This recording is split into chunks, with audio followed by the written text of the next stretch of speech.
I'm Jim Collison and live from Omaha, Nebraska, and the Gallup offices in India. This is Gallup's Call to Coach, recorded on December 23rd, 2014.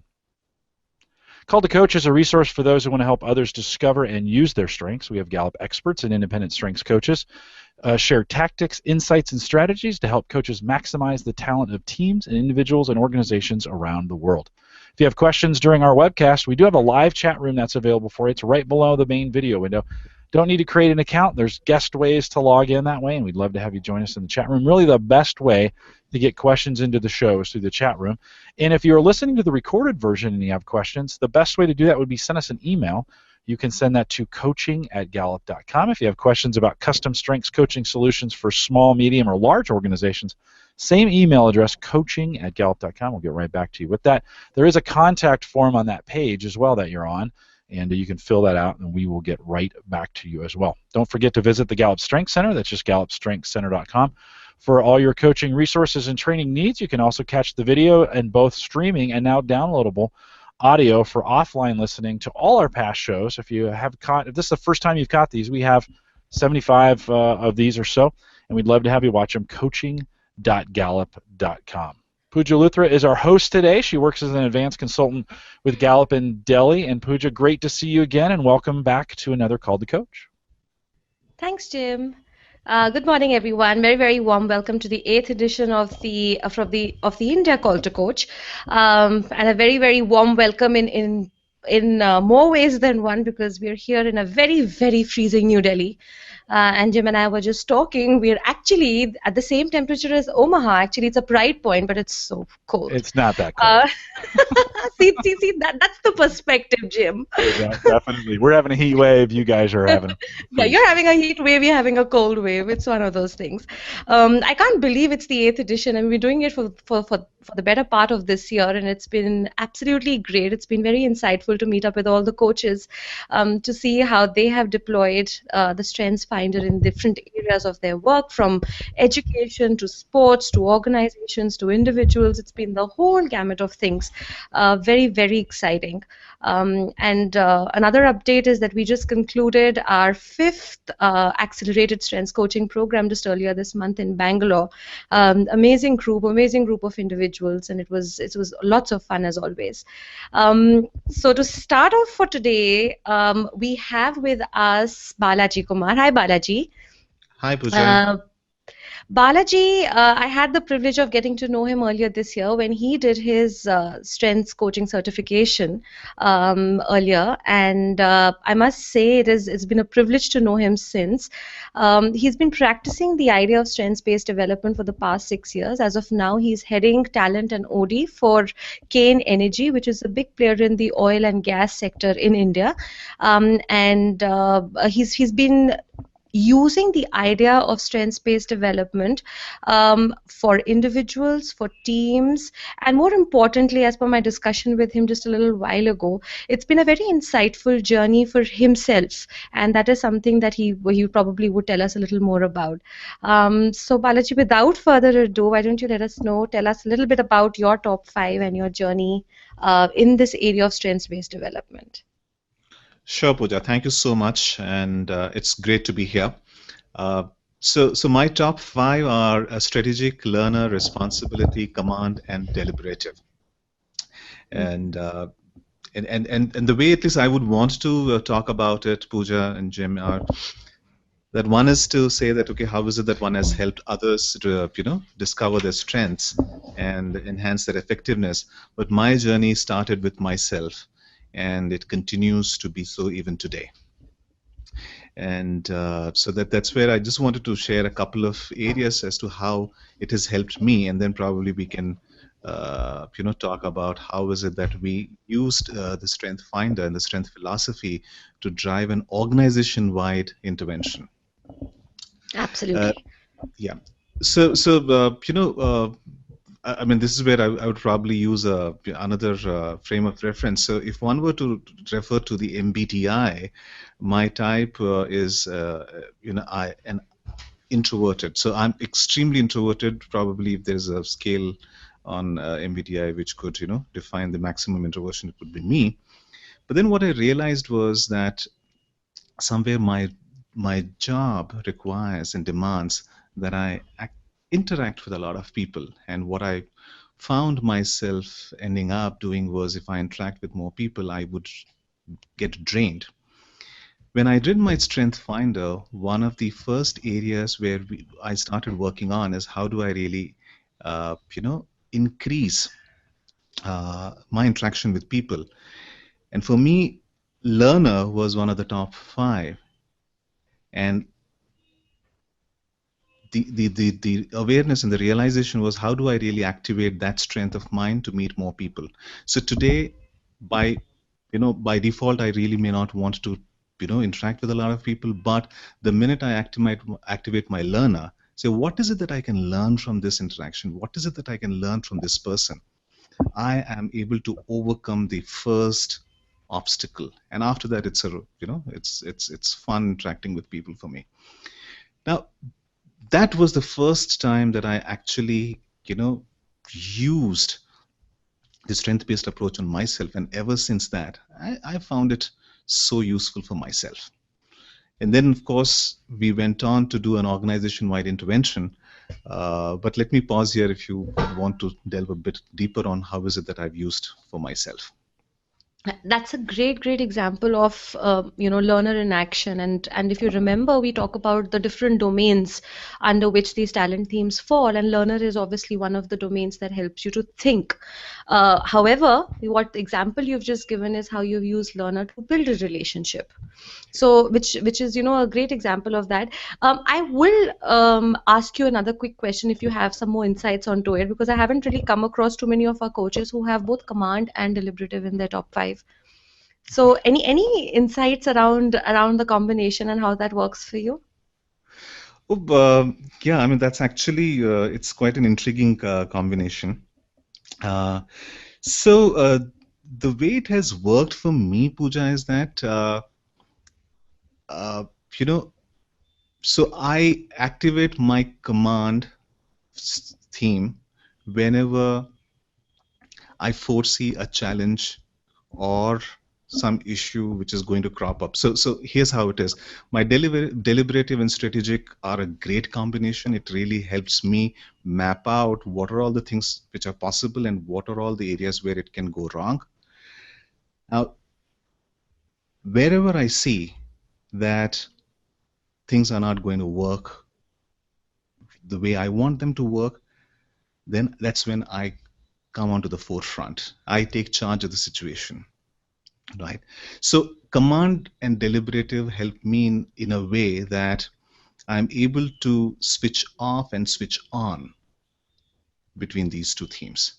Because I've realized, because if I'm allowing command to overplay, I tend to intimidate a lot of people and then try and I've found those situations to be not so effective. So nowadays what I do is I ensure that I'm able to activate my deliberative in a way that my command is more effective and productive and it's not counterproductive. Hmm. Great insights.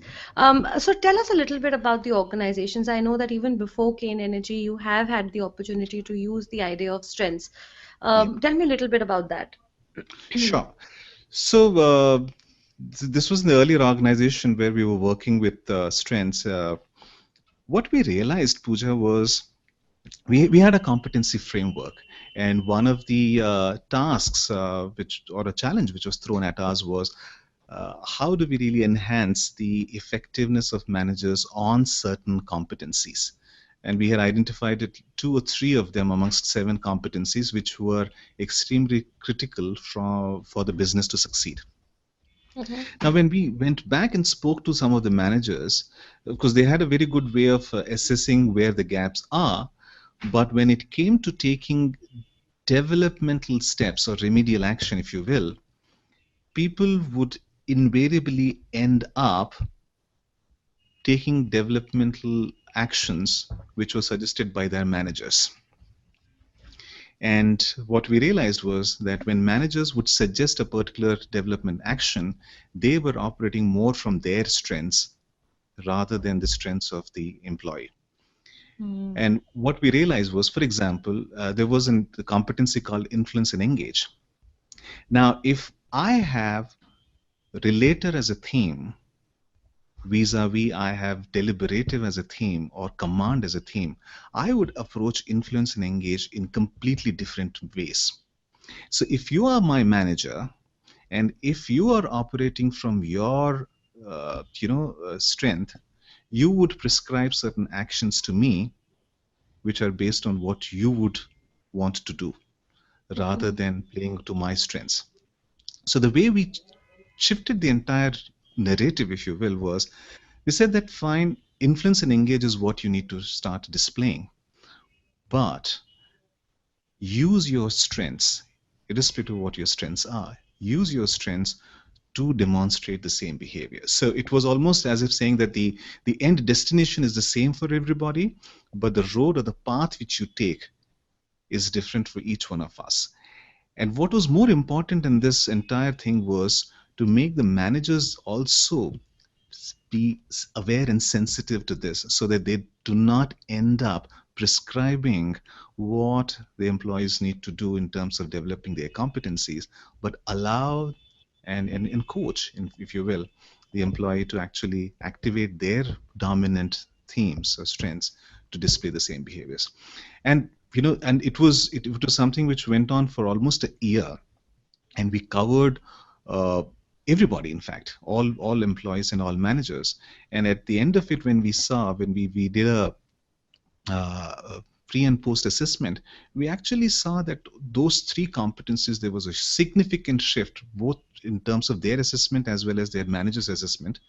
And yeah, I mean, so that's how it worked out well for us. It's such a great example, and I'm glad you've got the topic up of competencies and linking it to see how they play out with talents, because it's an important relationship, except that we don't understand that much, and it's both a topic which I'm passionate about and agitates me to no limit, because uh, we tend to use the term IDP or an individual development plan in an organization very, very loosely, because if you were to really, really think about it, there is nothing individual about it. It's hardly developmental, because it's pretty much what the manager wants you to do, and the plan is what it is. It probably stays at a plan and doesn't really evolve into any concrete change in behavior, so as to speak. And that's something that we also often tell our clients as well, that it's not the what that's going to change basis your talents, the competencies that you're achieving or that you want to achieve is going to remain the same. What's going to be individualized is the path that different people take to it. And I'm glad you did a effectiveness study as well for that, is it? So you did a pre and a post thing. Yes, we did. We did pre and a post. And in fact, in one of the competencies, we could actually see almost a movement of close to around 38 or 39% positive movement. Yeah, reinforces your belief in the strengths-based journey, doesn't it? When you see it right in front of your eyes. It does, Pooja. And what was most, fulfilling was that when you're able to really do something like this for a larger system, not just individuals, Mm-hmm. right? That is more fulfilling, because then you're somewhere altering the DNA of that particular system. And the kind of Absolutely. then conversations and the narratives which start taking place are fabulous to, watch and experience. Absolutely. But tell us more. I mean, I like the idea of the taking the competency. So, any other experience you've had in which you've seen some sort of a transformation, either at an individual or a team level? Anything that you've deployed of late? Because I know that So, even at your current organization, there's a lot going on, but yes. So, of course, one thing which I would love to share is also what at least I've been doing from a coaching perspective. Now, whenever I've been coaching using the strength-based philosophy, of course, I would always go to the 34 theme report. I rarely confine myself to the top five. And what I have found consistently useful, not only for myself but also for to the coachees, is to actually segregate the top 5 and the next 5 and the bottom 5 into the 4 domains. Mm. So it's almost like a grid which you map out, and invariably I've seen, and I don't need to say anything. I just draw it out and then leave it in front of the coachee for them to just look at it and reflect. Invariably, everybody had come out of it with an aha moment, saying that this explains a lot of things. Mm. Right. So I have found that to be extremely useful, extremely useful. And but what I do is I really don't, start off with it, but probably somewhere around the 25th or just around the halfway mark, half an hour mark, is when I introduce that, and that actually changes the entire narrative and the conversation there. Yeah, I think that's a great tip from a coaching perspective, both for individuals as well as when you're talking to a team. Because after having understood individual talent themes, one does want to know what is the domain that comes naturally to them, and then what are some of the strategies that you can apply to be stronger in a domain that may not be naturally there for you.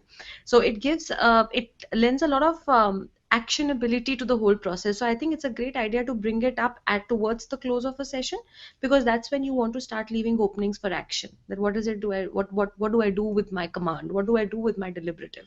So you sort of build that from there.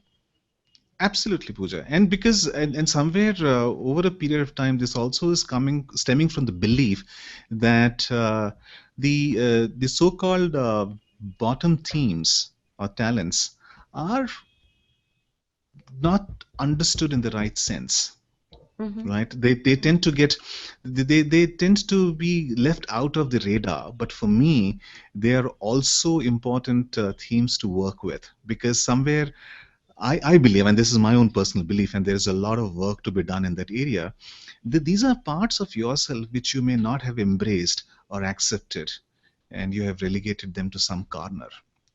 Hmm. So the earlier you make peace with them, the earlier you embrace and integrate them with your self fully, right? The better it is for us to really emerge as complete beings.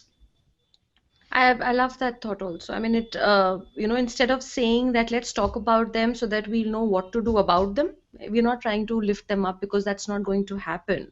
They are lesser talents. There's something which is naturally not there.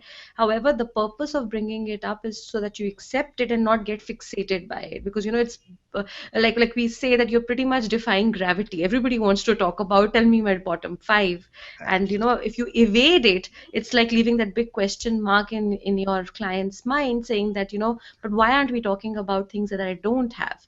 So I think it's important to touch upon it with the perspective that you just said. So great one. Absolutely.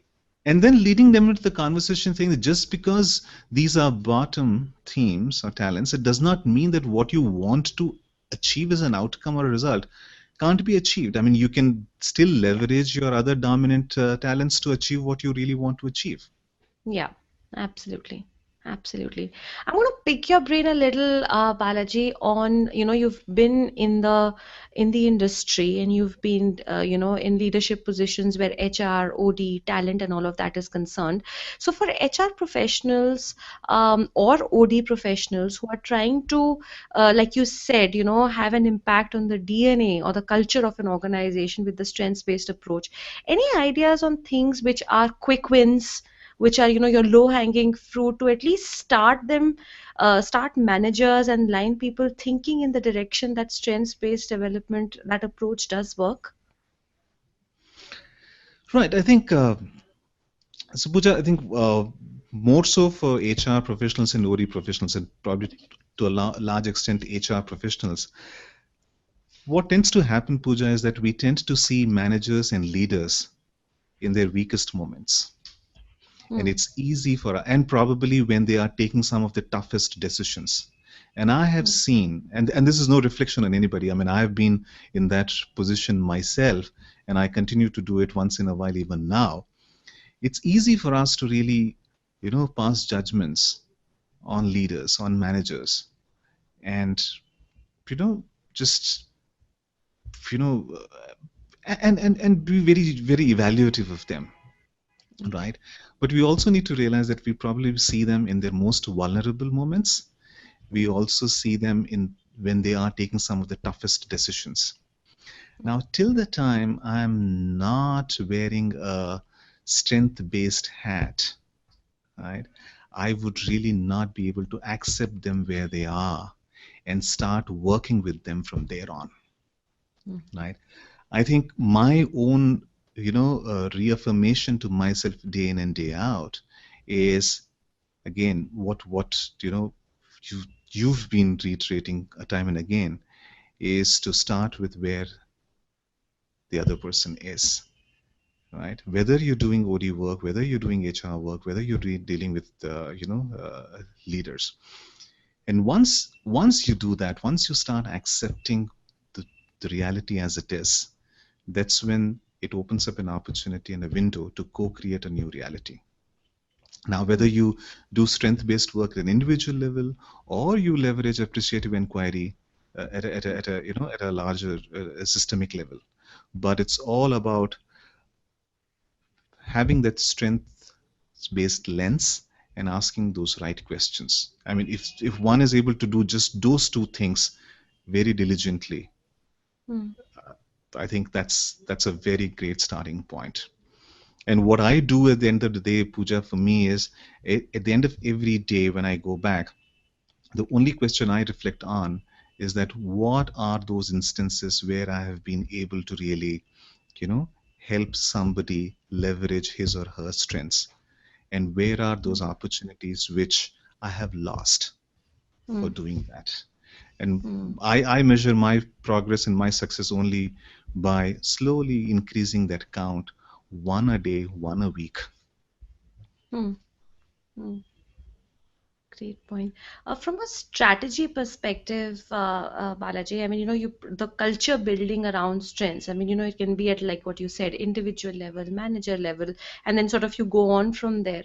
How has that journey been for you in the different organizations that you've been? I know you've been actively involved in creating a culture of not just for yourself, but for the organization at large, a strengths-based culture. So how has that journey panned out? I mean, more specifically, things that work, and more specifically things that you want to tell people that be watchful for when you're embarking on that journey for the organization as a whole. Sure.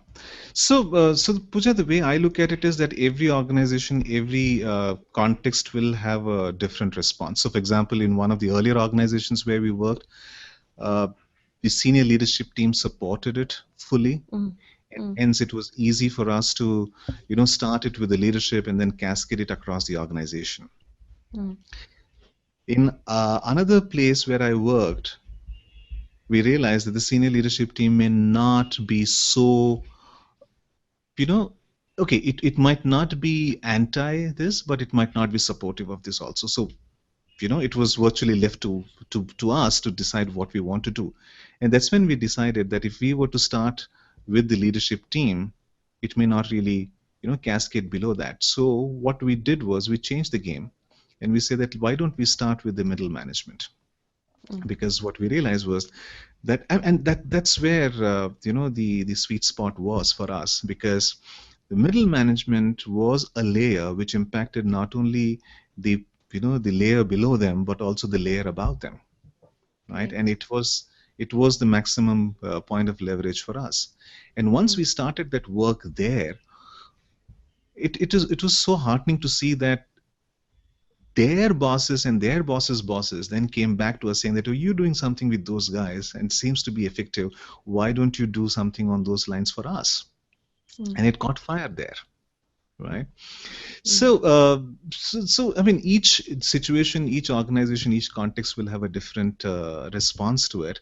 Having said that, my only my only learning had been that not to overwhelm the organization or your client with too much of construct and jargon and stuff around it. Keep it simple and it'll work. And most importantly, Pooja, and which is where it's important for us to really internalize a lot of stuff which we talk and do. this is one area where unless you practice what you preach, it's actually very difficult for you to really create that long standing change in the organization. And does it mean that you know, even I myself, am I at the top end of the practicing things? No, I am not. But at least I ensure that, in whatever interactions I have with my internal clients, if I am able to live up to the principles of strength-based life, if you will, it has its own impact. It has its own impact. Great. I mean, it's interesting that you say that, because that's a question that even as coaches ourselves, we get asked very often, that what's the best approach to start this sort of intervention, if you may, in an organization. Do you start from the leadership? Do you start from this? And pretty much that has been consistent. I mean, you do need the top management buy-in as much as possible, but if for some reason that's not there, how do you still create that sort of an impact in which people start seeing value in the whole thing? But I think that you sort of bring the point home, that you start with the middle management and see how it pans out for them. So that's a great Yeah. insight as well. Yeah. And the way at least I have experienced it is that there is a, there are many ways in which it can get deployed, whether you Mhm. use strength-based coaching, whether you use strength-based team building, or you do the great manager program, or Mm. even as simple as driving engagement, right? Mm. So the way it has worked for me, Pooja, is understand where the need is and where is this stemming from, and then start from there, rather than coming with a preconceived solution and saying that, okay, this is what I've got, you take it or Yeah. leave it, Yeah. right? And then one has to, so I still have experiences where in one part of the organization I had to work with strength-based coaching. In the same organization, in another part, I had to work with the great manager program, whereas in another part I had to work with strength-based leadership. So as long as that script is clear in my mind, how is it that I deploy what I have at my command, is something which is, so here's the image which comes to my mind, which comes to my mind, Pooja, as I talk about this. I look at myself, or probably for that matter anybody who's practicing this, almost like you're conducting a symphony, Mm-hmm. right? So you have these multiple instruments at your command, and who are playing different instruments. You need to have that, the symphony written for yourself, and see that when is it that you pull in whom at what Mm. time. Mm. Was that the picture card you picked? The symphony picture card when you did that exercise? I think, Remember? if I, Yeah. yes. Yeah. So no, that's a great point. I mean, and what you've actually stated is what Gallup, in our world we call it the Gallup path, which is what organizations, they determine where they are at this point. So you start with your strengths, you see if you're right fit, and then the great managers, and then the engaged employees, and so on. So that's the paths that we also recommend, that if you have to create a lasting impact on the culture of the organization, for it to be strengths based, for it to be engagement focused, for it to be performance oriented, some of these elements need to sort of fall in place for the organization. So I'm glad that you're talking about it very intuitively, and we have an entire model around it that sort of it makes me happy. So And so much so, Pooja, so what has also happened is in the last few weeks that we've been, in a way, not exactly revisiting our values, but also trying to contextualize them and make them more contemporary. And one mhm. of the things which we've actually now added there is saying that we'll focus on our strengths than on our weaknesses as a value. I love that. I just love that, because a lot of times people say that, how do we link? How can it not be a standalone thing? So now you have a value which says that we will Ab- focus on strengths, is it? Absolutely. So we have a value on focus, and within focus itself, what we say is that we'll focus on the right things, Oh, and we'll focus on our strengths than on our weaknesses. that's such a such a bright idea actually, because you're linking things within the organization, and that, I mean, I think that's a great idea. Yeah. So is that a So recent thing? That's a recent thing. I mean, it's as recent as probably 2 weeks back. Nice, Yeah. nice. Yeah. You were saying something? Yeah. No, so it's all about keeping keeping your eye open to opportunities like these, Yeah. Yeah. and then slowly you know making these small things which over a period of time then Yeah. become a bigger uh, you know Yeah, landscape. I'm glad to hear you say that because we talk about strengths being a language of its own, and for it to sort of flourish in a system, the ecosystem is very, very important. So, like you said, find opportunities to see where you can plug it, as opposed to treat it as something which is going to be a one-off event. Oh, we did a great manager program, or oh, we did a one-hour coaching.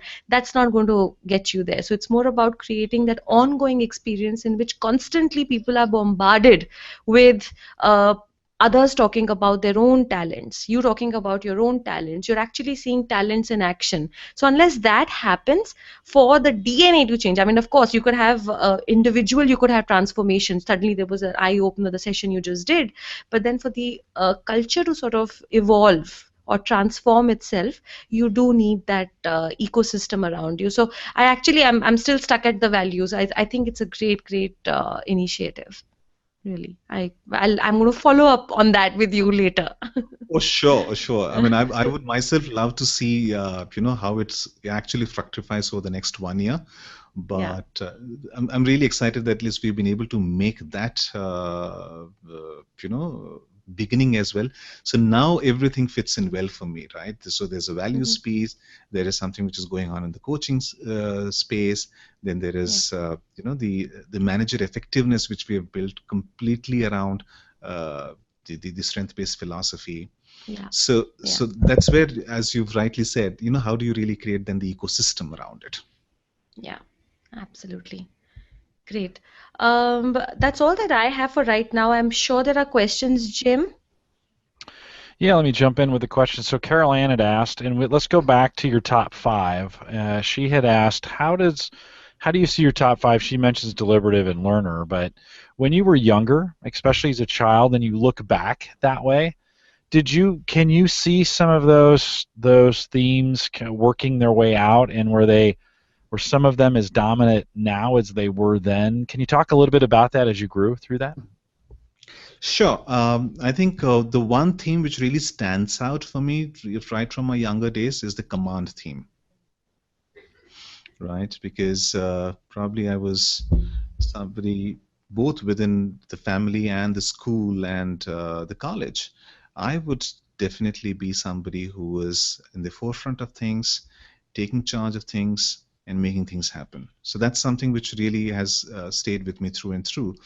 Um, deliberative, and this is where I must share that I'm a lawyer by training, right? So I think I'm inclined to believe that deliberative is something which might have come along with my lawyer training. For almost 7 years, I trained as a lawyer, as an attorney, and that's where one needs to start thinking as to what are all the things which could go wrong, and then start planning for it, right? Uh, so apart from command, I think one talent which is played out very significantly for me, even during my younger days, was the learner theme. Learner as a talent has been something which has been uh, very predominant even during my younger days.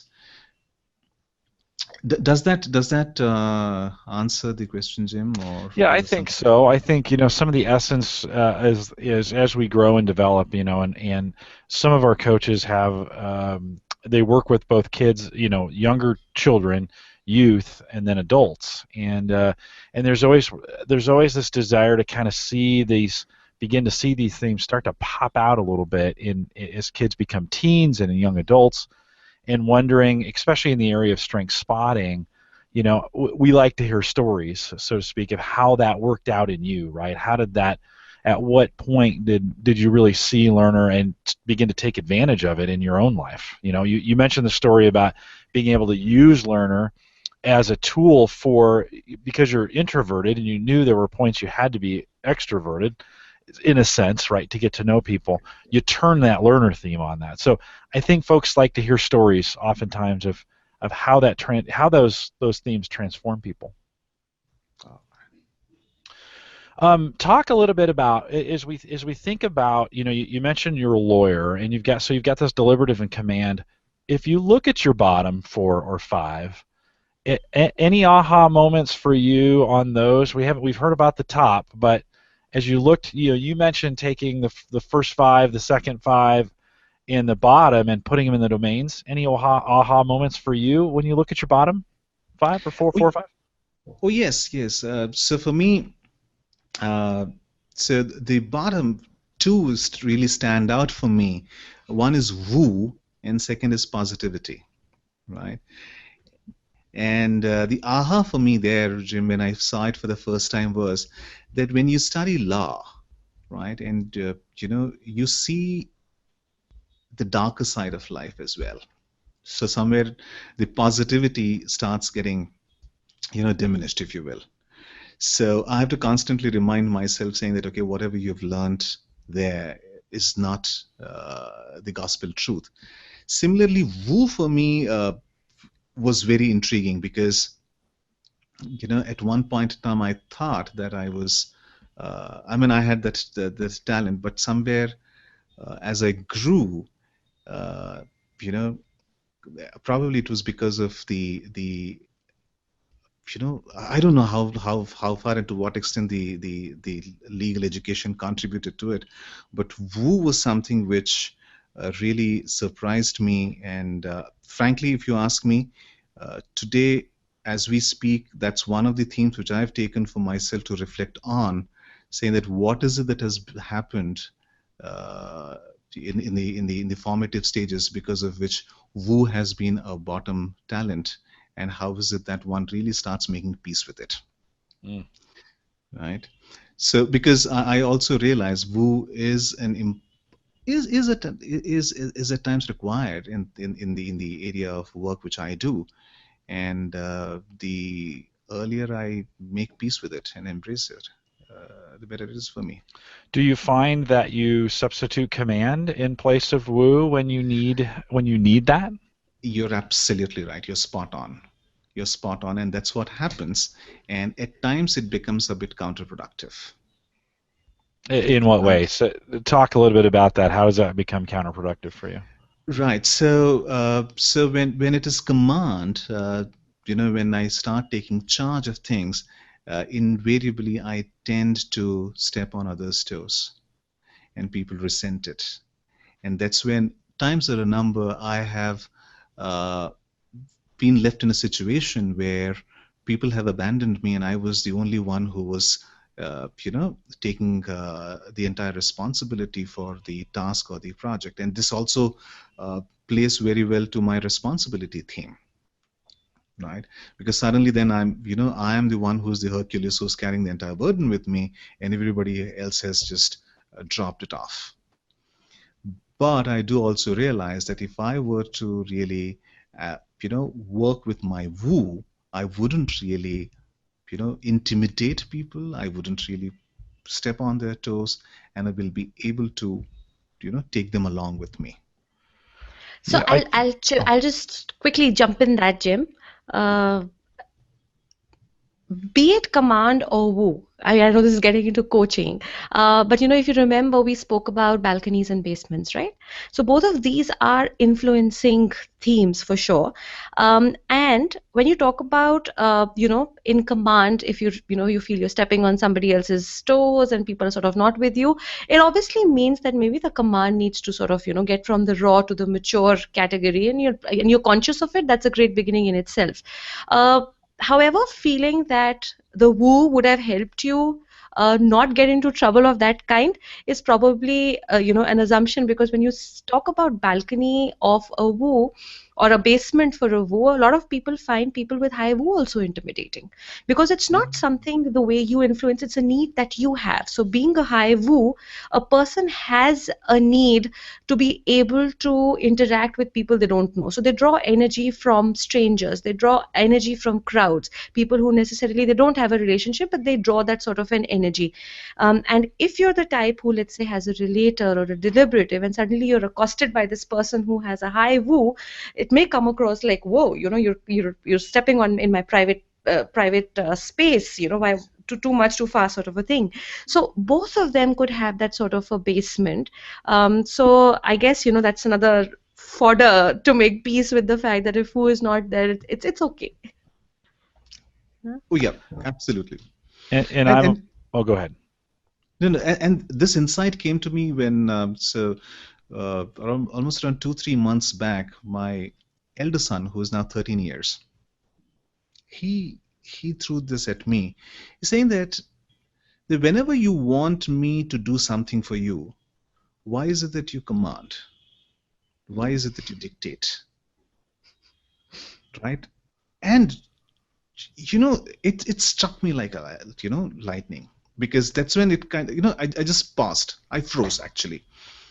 And what I asked myself was, is this a pattern which I also repeat at work? And boom, the answer was yes, I do. Right? That's how command at times tends to be a bit counterproductive for me. I think it's some good insight. I'll borrow a little bit from Kurt Liesfeld, and we'll say, woo is selling, command is telling. And so you see that, you kind of see that go on. I'm unfortunate because I have woo very high and command pretty high as well. It falls a little bit out of the top 10, but yeah, no, I completely understand when you talk about that kind of the intimidation factor from that standpoint, and I can tend to just kind of roll. I have activator number 1, so we just move, right? We just stick and move, so to speak. Let me ask you one more question as we kind of bring this in for a landing. I'm always interested. You've traveled. We talked a little bit in the pre-show. You've traveled quite a bit. Do you see cultural differences in strengths as far as with the people that you work with, and are there some cultural things that you would bring to it? In other words, do you go into certain situations where culture has a little bit of influence, and you can see that in the coaching that you do?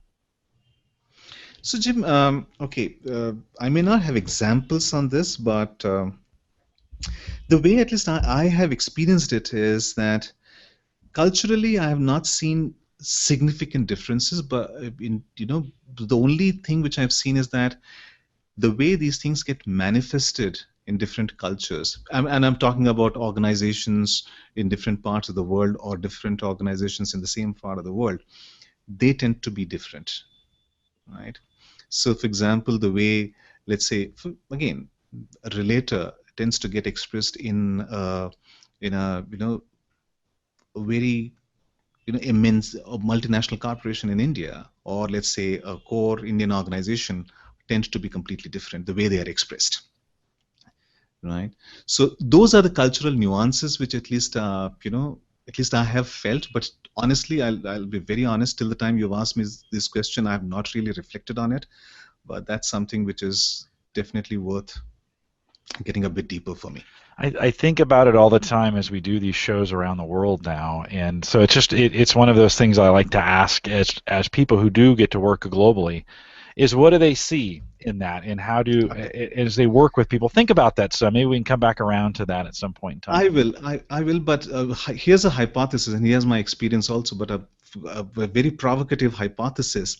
What I've noticed is that when I work with my Western colleagues, they seem to be far more appreciative of really talking about their strengths and working from position of strengths as compared to a lot of my Indian colleagues. I don't know whether that's an experience which would be shared by others, but that's surely my experience, because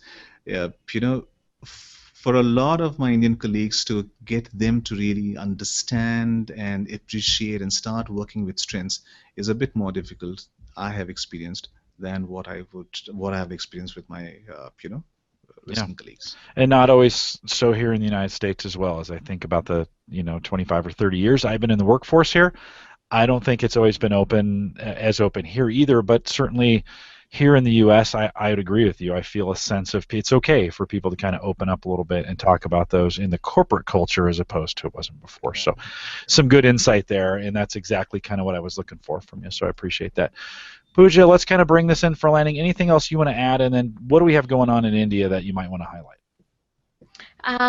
So we're drawing to close of 2014. So we finished, like I said in the beginning, 5 accelerated strengths coaching sessions this year, and we start next year with our first course, which is in the week of February 2nd in Mumbai. That's what's on the anvil right now, but I guess we probably would end up meeting before that here on Call to Coach, hopefully, with another interesting conversation with a coach and learning about how they have applied the idea of strengths-based development.